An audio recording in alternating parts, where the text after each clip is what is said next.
There are 7.5 billion people who are now living on the planet Earth. By the way, 21% of those live in China. Think about that. 7.5 billion people and 21% of them live in China. Now, you know how many of those 7.5 billion people have cell phones? 5 billion. That's a market, huh? That's a market. Now, how many of those have the expectation that their phones come with a certain amount of privacy, a certain amount of security, you think? Just about all, right?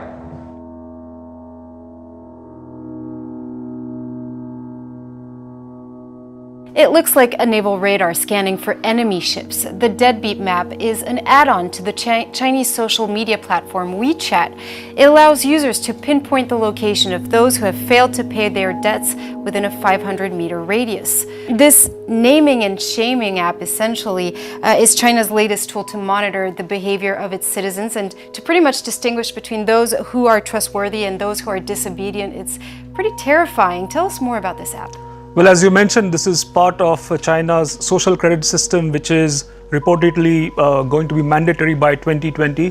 Be so happy that they won't protest, they will never criticize the government and all that sort of stuff. But the trade-off is your privacy. Yes.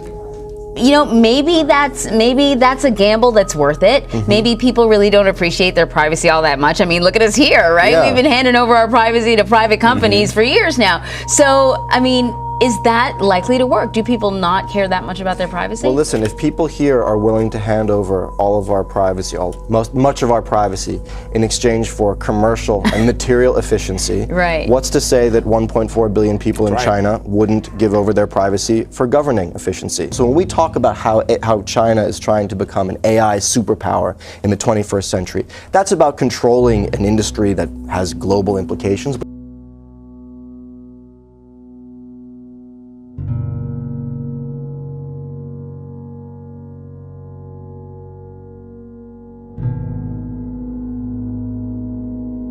I want to ask you about quantum computing because you had a big announcement about IBM putting forth the first system to work on quantum. Now, actually having full-blown quantum computing for business still years away, but this is an important milestone, and IBM has been doing more work on this than most other companies, arguably any other company.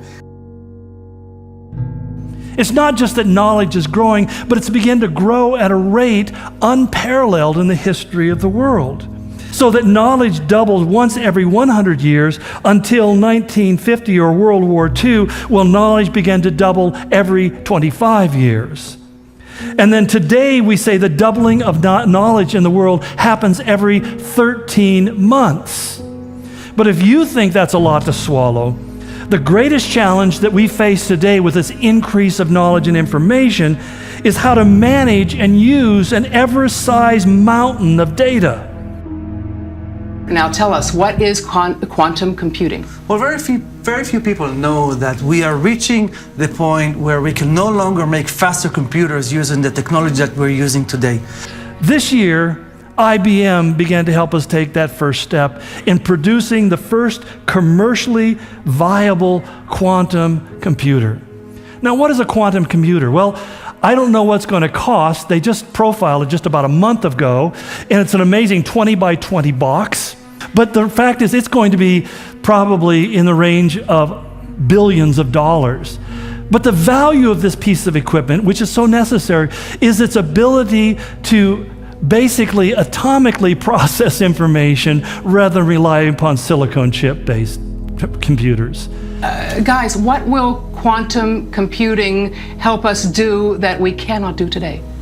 Well, basically, what we will be able to do is operations that today take us, let's say, hours or days, we can do it in a blink of a second. It has the ability to take massive amounts of data and crunch them and sort them according to the algorithms that are written to get the information that you want. So that for the first time we have a computer-based system that can actually process all the data that needs to be able to be processed for this kind of system to come into place. We're going to basically lay out the needed steps for organizations, government, NGOs, IBM whatever. Security has invested independent research and development. Absolutely. All right, well, IBM, Google, Microsoft, everybody's after the technology. well, we look forward to following this as it evolves. Now, not only is the quantum thousands of times faster than a silicon-based computer, but it's absolutely necessary for creating the Internet of Things. Since the birth of sewing and weaving, technology has always led developments in fashion. The Industrial Revolution mechanized manufacturing, enabling mass production. In the 1960s, synthetic materials like polyester took off, creating new possibilities for fashion. Now, the convergence of new technologies is opening up previously unimaginable possibilities. And when the Internet of Things becomes online, and what that means is that everything in your world will have a radio frequency ID or a chip in it. The convergence of fashion and technology also provides opportunities to transform not just clothes, but the people wearing them.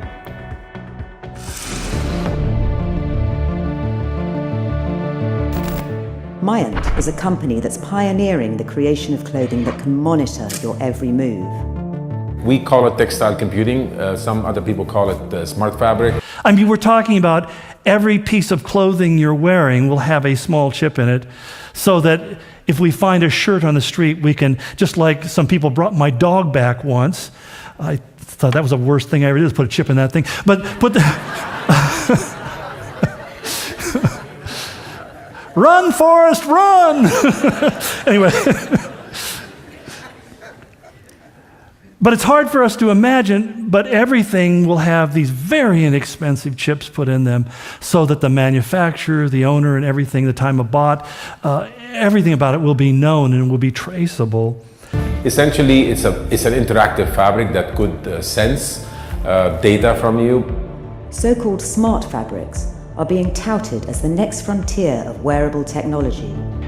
Yarns are paired with electronic sensors so that essential data can be captured from the human body. Smart fabrics could radically change consumers' relationships with the clothes they wear. But as technology increases the pace of change, how can the industry keep track of what consumers really want?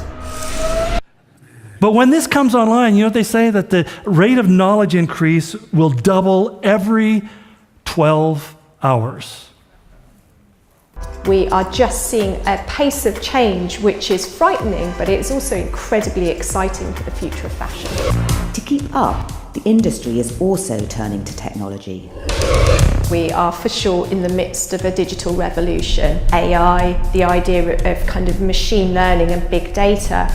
How do we start to sort of synthesize all of these new technologies and start to make sense of it?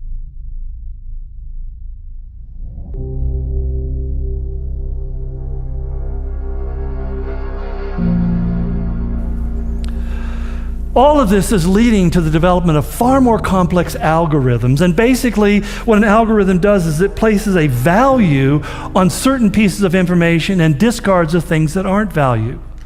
So like when the Chinese are doing today with their social credit score.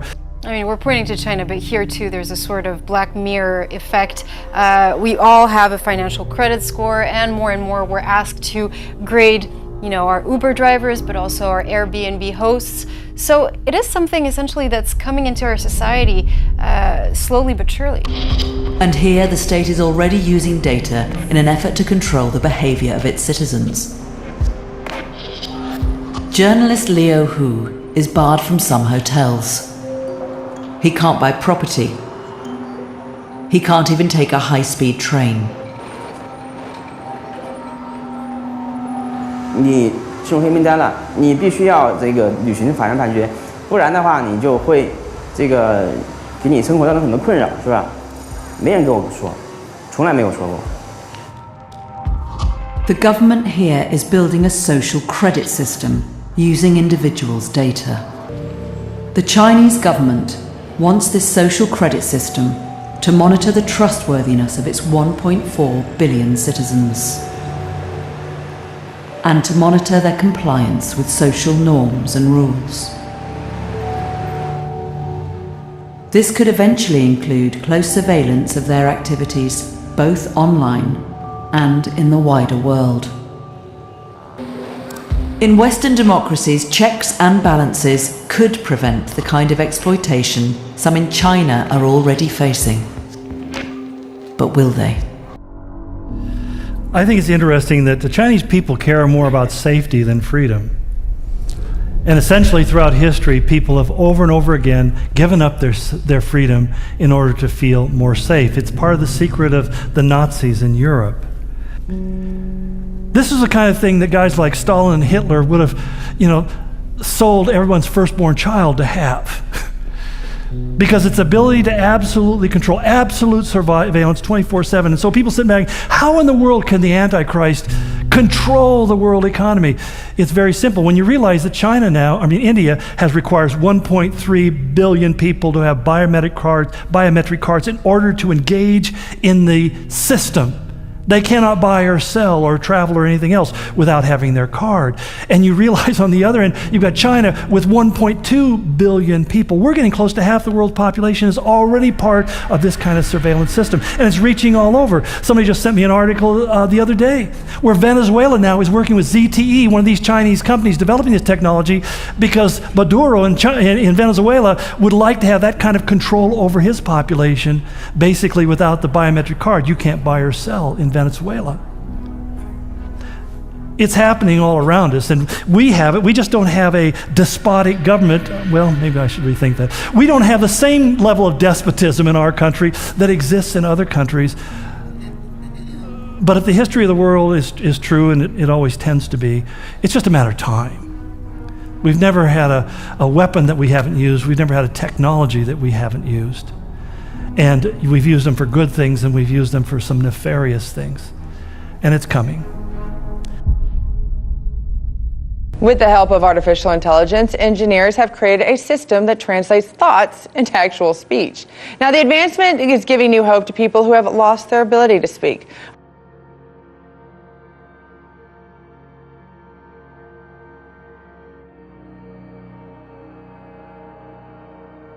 Neuroengineers out of the University of Columbia have created a breakthrough device that uses machine learning neural networks to translate brain activity into actual speech.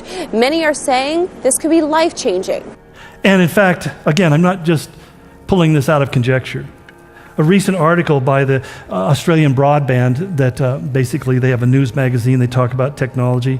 According to the Future Business of Australia 2040 report, they said most workers are predicted to have embedded personal technology within 18 years.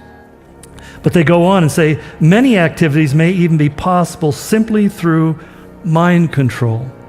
They're talking about neurological biometrics, where they put things in you that can actually read your thoughts. The vast majority of our employees absolutely love the conveniences that having this chip in their hand really brings. I can log into my computer with this, which I do every day. I can log into my phone with it. I can pay for items if I forgot my credit card or my phone. I can log into work. This is the actual size of the chip. I don't know if you can see that, but it is the size of a grain of rice, literally. That can draw from the cloud, which can store an unlimited amount of data, and it's going to be transmitted to us on 5G networks. 5G technology is being sold as the future. It will let you surf the web and download content faster than ever. But there's just one problem. Scientists and medical professionals are petitioning against a 5G network rollout. We all want faster cell phone service, and the race is on for 5G, but it comes at a cost. A 30-foot cell phone tower coming soon to a neighborhood near you. And we'll be seeing a lot of these shorter 30-foot towers go up. This one is already up in Denver. Let's listen to what Dr. Sharon Goldberg has to say. She's a clinical researcher and an internal medicine physician. This is what she has to say about what we're using today. Wireless radiation has biological effects, period. This is no longer a subject for debate when you look at PubMed and the peer-reviewed literature. These effects are seen in all life forms: plants, animals, insects, microbes. In humans, we have clear evidence of cancer now. There is no question. We have evidence of DNA damage, cardiomyopathy, which is the precursor of congestive heart failure. Neuropsychiatric effects. Well, a few days ago, actually, a group of scientists, doctors, environmental organizers, and concerned citizens got together and they called for the urgent stop to the deployment of 5G. They said that it's been proven harmful to human bodies, that this is an experiment on humanity, and that this should be called a crime under international law. And this is the attraction to 5G. It means uninterrupted, constant flow of data at levels that are hundreds, if not thousands of times greater than you can get from your ordinary cell tower today. This is a great, big, beautiful tomorrow. Because, I mean, I'm so tired of having to wait.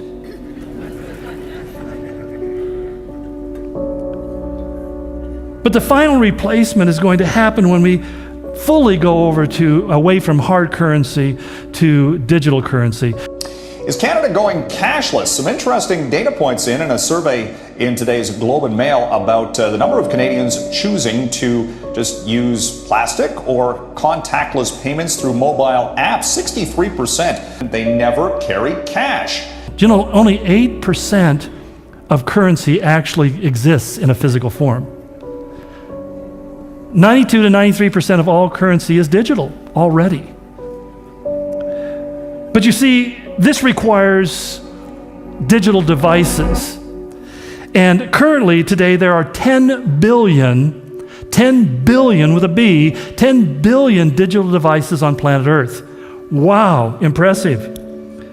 By 2020, next year, there will be between 50 and 60 billion digital devices on the planet. And by the year 2030, 99% of all things on the planet will be connected to the internet. 99%, not just devices, 99% of stuff. And of course, there's another concern, which is that subtle psychological messaging that this technology, that use of this technology gives us, especially to kids, that to gain access to knowledge or money, because there are payment systems that use biometric identifiers, food, travel, any sort of item or activity, you have to hand over your privacy. So what we're really seeing is the normalization of a cashless society and the normalization of the extinction of privacy. All this information is gathered up, and they just simply have to write the algorithm that they need to sort the data, and they have the quantum computing which can do it fast enough so that instantaneously information about you can be grasped. Now, the question is, okay, great theory, but where is this practically being played out? Roll the video. In addition to the US, there are numerous countries with some sort of biometric identification grid that I know of. Let's take a look at this list of countries. This is an extensive list, and this is the only the countries that I was able to find today. So this is everything from passports, border security systems, some other form of ID cards, and what we're really seeing is that we are handing over our biological information, knowledge about our physical characteristics, to these state actors. Leaders from various industries around the world have gathered in Davos, Switzerland for the 2019 World Economic Forum, where artificial intelligence is a top subject of discussion. Since 2015, Sophia stepped onto the celebrity stage, gracing magazine covers, singing with Jimmy Fallon. Say something, I'm giving up on you. Even going on a date with Will Smith. Let's hang out and get to know each other for a little while. In 2017, she's addressed the United Nations. I am thrilled and honored to be here. And already had a Twitter feud with Chrissy Teigen. Guess who came to support us at Lip Sync Battle Live? But don't worry, they're friends now. Oh my gosh!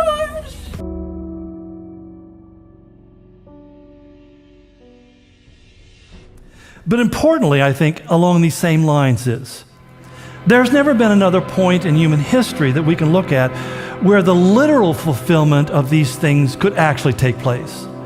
You see, throughout history, people have been trying to look at these words and understand these symbols and these actions and these personalities, and they tend to, as we often do, identify it with what's going on in our personal generation. I mean, in World War II, the vast majority of evangelical Christians who believed in the literal fulfillment of biblical prophecy were absolutely convinced that it was Adolf Hitler, and for good reason. He really seemed to fit all of that. And one of the things that I pointed out earlier was that the spirit of Antichrist has been with us since the fall. But never before in human history has this been able to be fulfilled in the literal sense in which the Bible speaks of it. And what happened even historically is the church began to, especially after the pattern or example of Augustine in the 5th century, began to interpret it allegorically. And the problem with allegorical interpretations is your allegory is as good as mine. In other words, every generation could, kind of like the Book of Your Rancho or something like that. You can find yourself in any of these things because the prophecies are so vague and far-flung, they mean nothing. And so once you disconnect the prophecy from historical reality in the future and give it something other than a very literal meaning, you will be free to give it any meaning you want. Yet today is different because today we can look at it in its most literal meaning and we can see the possibility of its fulfillment in the world in which we live. And the idea of one universal economy where nobody can buy or sell without being part of it has never been a reality until the day in which we're living today. In fact, it's almost like a tsunami of information and knowledge that has so hit us in our day and age, it's changed everything. It's almost like having a nuclear weapon without a way of delivering it. The only thing it would be good for is blowing yourself up. And so you have to have a delivery system, and Satan has to have a delivery system for this universal world income or economy. And today we're in that kind of world where there's an all-encompassing universal system that is even operating as we speak. Daniel tells us, in fact, in Daniel chapter 12, he tells us that one of the signs of the time of the end, as he referred to it, would be when knowledge shall increase. And it's interesting because the word increase is in what's called the imperfect mood, and what it means is to increase exponentially. It's not just that knowledge is growing, but it's begun to grow at a rate unparalleled in the history